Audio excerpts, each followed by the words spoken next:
Hey guys, welcome back. I hope you are having an amazing day. Let's get right into the stories. The first story is titled Justice Prevails Against Unjust Landlord. As I look back on my life, I can see how far I've come. There was a time when I was married to a man who was emotionally abusive and belittling. For 6 years, I was subjected to his cruelty and treated like nothing more than a baby-making machine.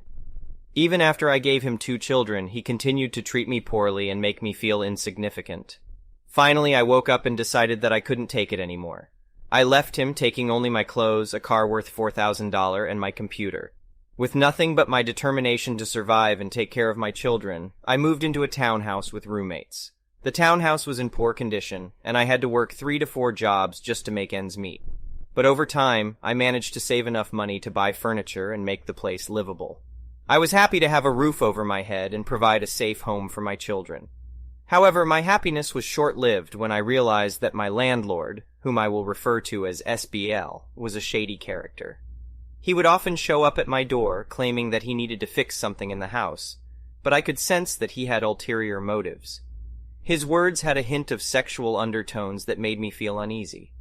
Still, I tried to ignore it, and as long as I paid my rent on time, he was nice to me. As time went on, I found a better home in the mountains nearby, and I was excited to move into it. But according to my lease agreement, I had to give SBL 1 month's notice before moving out.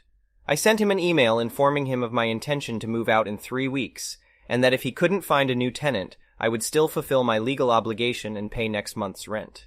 To my surprise, he replied within a week, saying that he had found a new tenant, and I would be off the hook for the next month's rent.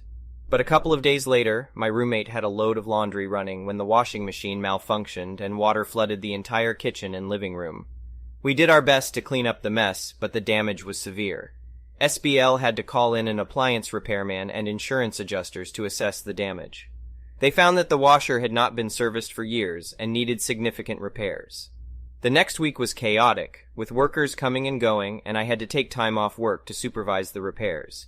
When it was finally time to move out, I was surprised to find that SBL had let himself in and was taking pictures of everything as the movers were packing up my stuff. He thanked me for my generosity in leaving the house clean and said that I wouldn't have to worry about my deposit. But just 2 weeks after moving out, I received a summons to appear in arbitration because SBL was suing me for damages. He claimed that I was responsible for the damage caused by the flooding and that I owed him money for repairs and a missed month's rent from the new tenant who backed out. I was shocked and couldn't believe that he was doing this to me. I had 10 days to prepare for the arbitration meeting. I was determined to fight back and not let him get away with his bullying tactics. I spent hours researching tenancy and landlord laws and gathered evidence to support my case. I also talked to other tenants who had similar experiences with SBL and got sworn statements from them. On the day of the meeting, I arrived in a power suit, ready to present my case. SBL went first and spent over 40 minutes presenting his case, which included frivolous claims, and as I was waiting for the police to arrive, I remembered how SBL used to harass me with his creepy behavior and sexual innuendos, and a surge of anger coursed through my veins. I knew that I couldn't let him get away with this kind of behavior, not only towards me, but towards any other vulnerable tenants that he might be preying on. Once I received my deposit back, I contacted the local tenants' rights organization to report SBL's abusive behavior. I spoke to a lawyer who was well-versed in landlord-tenant laws and regulations, and she agreed to take my case pro bono. With her help, I decided to file a lawsuit against SBL for his harassment and abuse of power. I knew it wouldn't be an easy fight, but I was determined to hold him accountable for his actions. After several months of legal proceedings and negotiations, we finally reached a settlement agreement. SBL was required to attend a workshop on tenant rights and was placed on a probationary period where he would be subject to regular inspections of his rental properties by a local housing authority. I was satisfied with the outcome, and I hoped that SBL would learn his lesson and change his behavior towards his tenants. However, I soon found out that the probationary period was not enough to deter him from continuing his abusive practices. A few months later, I received a call from a former neighbor who had just moved out of one of SBL's rental properties. She told me that SBL had threatened her with eviction when she complained about a leaky faucet in her bathroom. She also said that several other tenants in the building were experiencing similar issues but were too afraid to speak up. I knew that I couldn't sit idly by and watch SBL continue to mistreat his tenants. I contacted the local housing authority and reported the violations. Inspectors were sent to investigate the complaints, and they found numerous violations of housing codes and safety regulations. SBL was fined heavily and was forced to make extensive repairs to his properties. He was also placed on a watch list, which meant that any new rental property he acquired would be subject to rigorous inspections before he could rent it out. In the end, justice was served, and SBL was finally held accountable for his abusive behavior. I was glad that I had taken a stand against him, and I hoped that my actions would inspire other tenants to do the same. Update. I recently found out that SBL has sold off all his rental properties and moved out of town. While I'm relieved that he's no longer a landlord, I'm still vigilant about ensuring that all tenants are treated with respect and dignity. I have continued my work with the Tenants' Rights Organization and have become an advocate for renters' rights in my community. I believe that every tenant deserves to live in safe and habitable housing and should be treated with fairness and respect by their landlords. In my opinion, this story is a prime example of how persistence and determination can pay off in the end. It's amazing to see how the author went from being a victim of a bully landlord to being the one who triumphed in the end.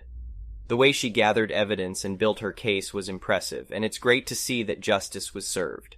It's also inspiring to see how the author didn't just stop at winning the arbitration case, but went on to warn others and even camped out to get her deposit back. Overall, this story is a reminder that even in tough situations, it's important to stand up for oneself and not back down. The next story is titled, Neighbor Replaced Fence with a Brick Wall and Stole Property, Claims He Owns Garden. My grandparents had been living in their home for over 40 years, and in all that time, they had never had a problem with their neighbor. He seemed friendly enough, always greeting them with a wave and a smile when they passed by his house. But over time, they began to notice a change in his behavior. He started to become increasingly irritable, finding fault with anything my grandparents did, no matter how small or insignificant. One day when my grandparents were away on vacation, their neighbor seized the opportunity to make a bold move. He decided to replace the fence between their properties with a large brick wall, claiming that it was his right to do so. When my grandparents returned home, they were shocked to find the wall blocking off half of their yard and damaging their beloved flower garden. When they told me what had happened, I was furious. I couldn't believe that someone could be so callous and cruel. I knew that something had to be done, but I wasn't sure where to start. So I began to research the legalities of property rights and boundaries. I spent hours poring over documents and talking to lawyers, determined to find a way to make things right. Eventually, I learned that the wall had been built without a permit and was in violation of several zoning laws. Armed with this information, I went to the local government officials and presented my case. I showed them pictures of the wall and how it had encroached on my grandparents' property. I explained how it had destroyed their garden and made it impossible for them to enjoy their own backyard. After weeks of back and forth, the officials finally agreed to investigate the matter. They sent a team of surveyors to the property to determine the exact boundaries and ownership of the land. It was a long and arduous process, but finally, the surveyors confirmed what we had suspected all along. The wall had been built entirely on my grandparents' property. With this information in hand, I contacted the neighbor and demanded that he remove the wall at his own expense. At first, he was defiant, insisting that he had every right to build the wall and that my grandparents were the ones in the wrong. But I refused to back down, and eventually he relented. However, just when we thought the matter was settled, things took a sudden and unexpected turn. One night my grandparents woke up to find that their car had been vandalized. The windows had been smashed and the tires had been slashed.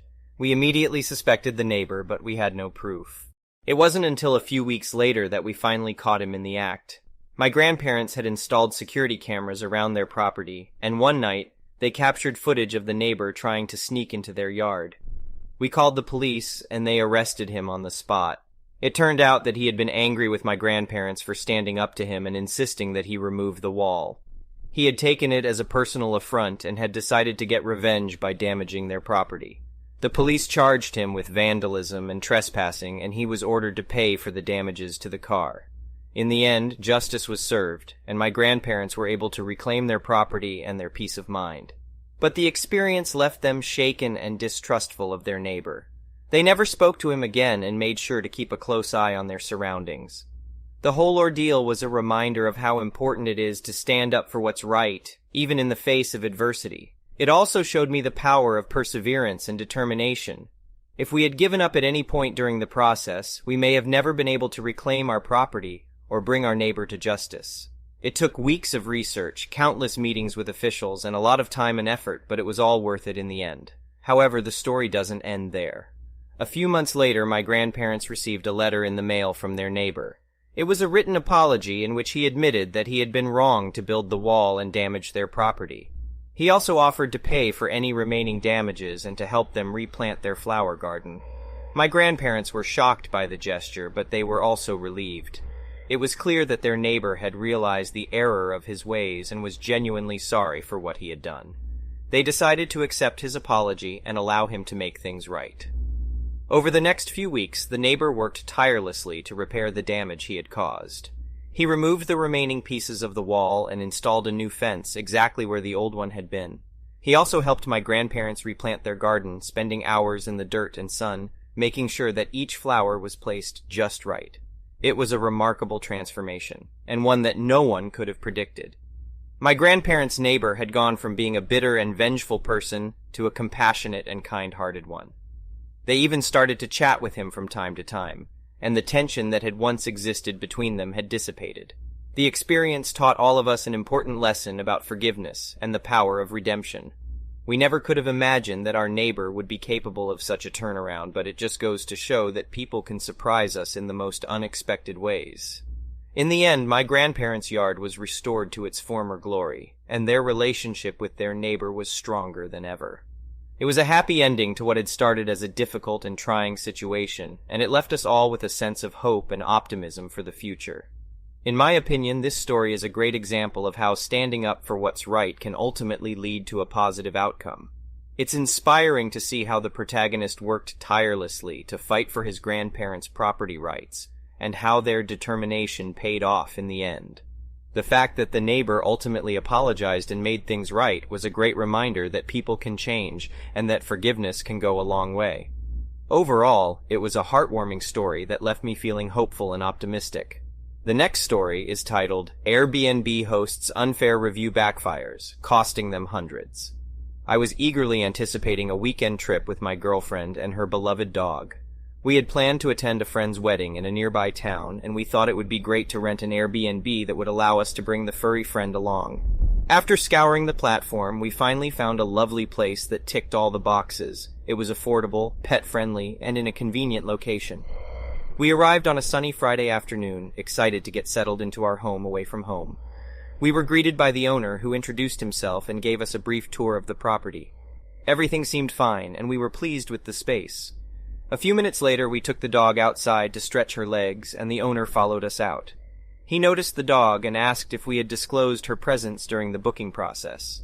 I realized that I had forgotten to tick the box that indicated we were bringing a pet, and I immediately apologized and offered to pay the $25 fee. However, the host refused to take the money, saying that he loved dogs and that it was no big deal. Over the next 2 days, we enjoyed our stay at the Airbnb. We kept the place clean and tidy, and the dog was well behaved, so we didn't encounter any issues.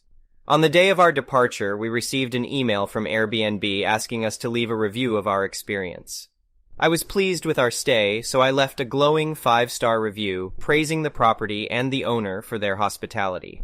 However, my happiness was short-lived when I received a notification that the host had left me a review that wasn't as kind. In his review, he accused me of not disclosing the dog's presence and of leaving her alone in the house for hours on end. I was taken aback by his accusations, as we had made it clear that we were bringing the dog and had never left her alone in the house. I tried to reach out to the host to resolve the issue, but he didn't respond. Feeling wronged, I contacted Airbnb's customer service team to report the unfair review.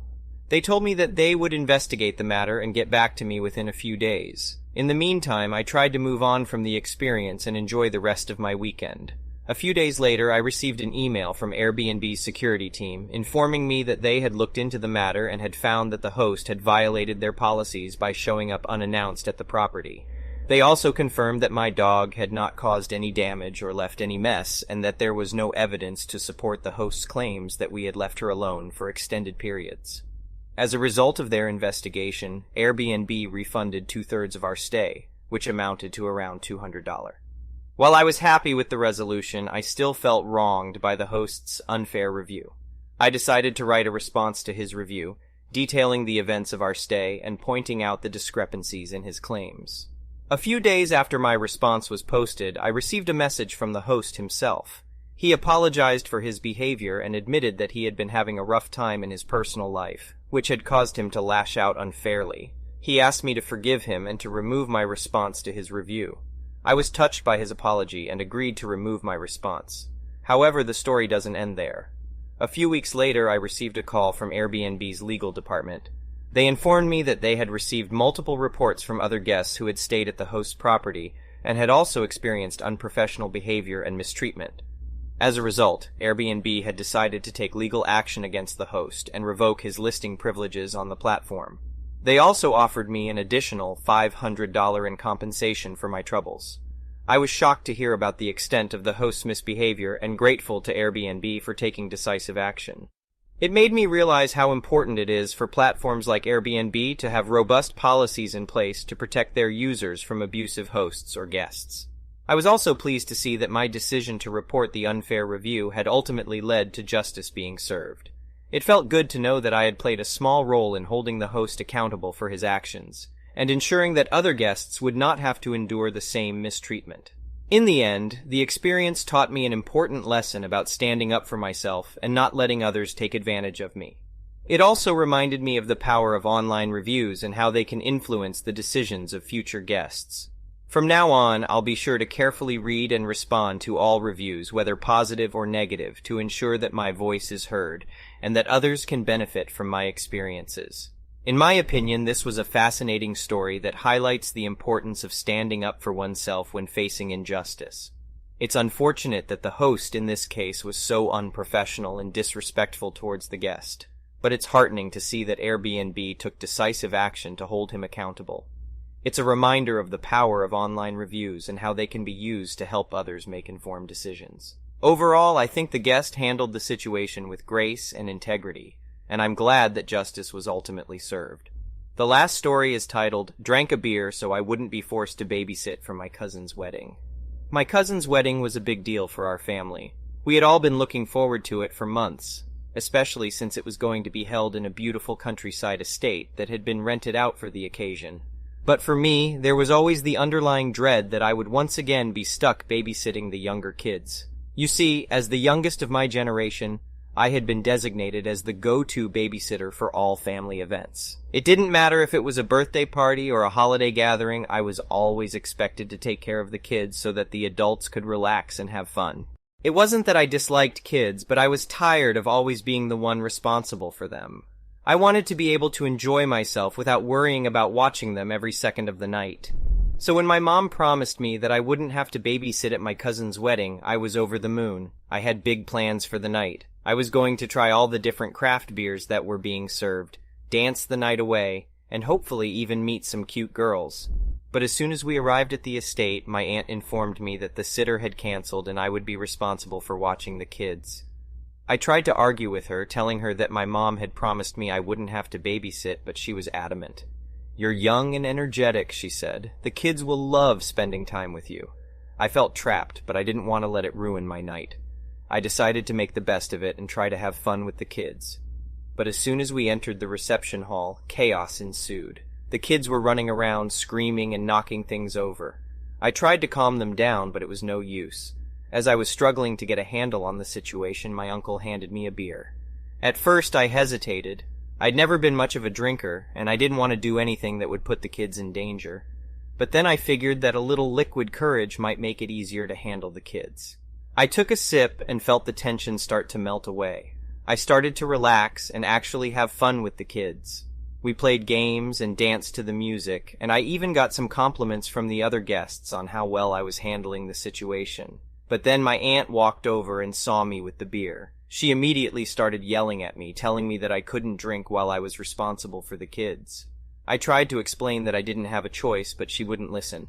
Feeling frustrated and trapped, I decided to take a different approach. I held up my beer and announced to the entire reception that I would finish it in exchange for someone else taking over babysitting duty. Everyone looked at me in shock, but I was determined to make it work. My aunt started to argue with me, but my dad stepped in and offered to watch the kids for the rest of the night.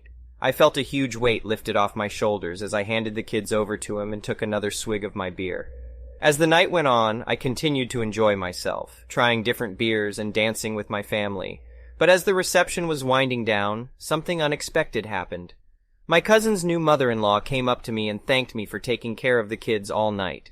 Apparently my aunt had been bad-mouthing me to the other guests, saying that I was lazy and irresponsible. The mother-in-law's words caught me by surprise. I couldn't believe my aunt would say those things about me behind my back. I felt hurt and angry, but I didn't want to let it ruin the night. I thanked the mother-in-law and continued dancing, trying to forget about the whole ordeal. But then something even more unexpected happened. One of the kids, a little girl named Lily, came up to me with tears in her eyes. "Are you leaving?" she asked, her voice barely above a whisper. I crouched down to her level and wiped away her tears. "No, I'm not leaving," I said. "Why do you ask?" "Because I don't want you to go," she said. "You're the only one who played with me all night." Her words hit me like a ton of bricks. I had been so focused on trying to get out of babysitting that I hadn't even realized how much the kids had needed me. I felt ashamed of myself for wanting to abandon them. From that moment on, I decided to make it my mission to be the best babysitter I could be. I played with the kids and made sure they were having a good time, even when it meant sacrificing my own fun. And in the end, it was worth it. As we were leaving the estate, my aunt came up to me and apologized for her behavior earlier. She said that she had been stressed out and took it out on me unfairly. I forgave her, but I also made it clear that I wouldn't tolerate being treated that way again. The wedding ended up being a turning point for me. I realized that I had been too focused on my own desires and not thinking about how my actions affected others. I still enjoy having a good time, but now I make sure that I'm responsible and considerate of those around me. As for Lily, she ended up becoming one of my favorite kids to babysit. She always had a smile on her face and reminded me of why I love spending time with kids in the first place. Update: since the wedding, I've continued to be a reliable and responsible babysitter for my family. In fact, I've even started volunteering at a local children's charity, where I get to work with kids from all different backgrounds. It's been a fulfilling experience and has taught me even more about the joys of spending time with kids. In my opinion, this story was really relatable. I think most of us have been in situations where we feel like we're being taken advantage of, and it's hard to know how to stand up for ourselves without causing conflict. I liked how the protagonist was able to find a creative solution to his problem and still have a good time at the wedding. And the twist with the little girl at the end was really heartwarming. Thank you for watching. I would really appreciate it if you could like the video and subscribe to our channel if you haven't already. We'll see you again tomorrow.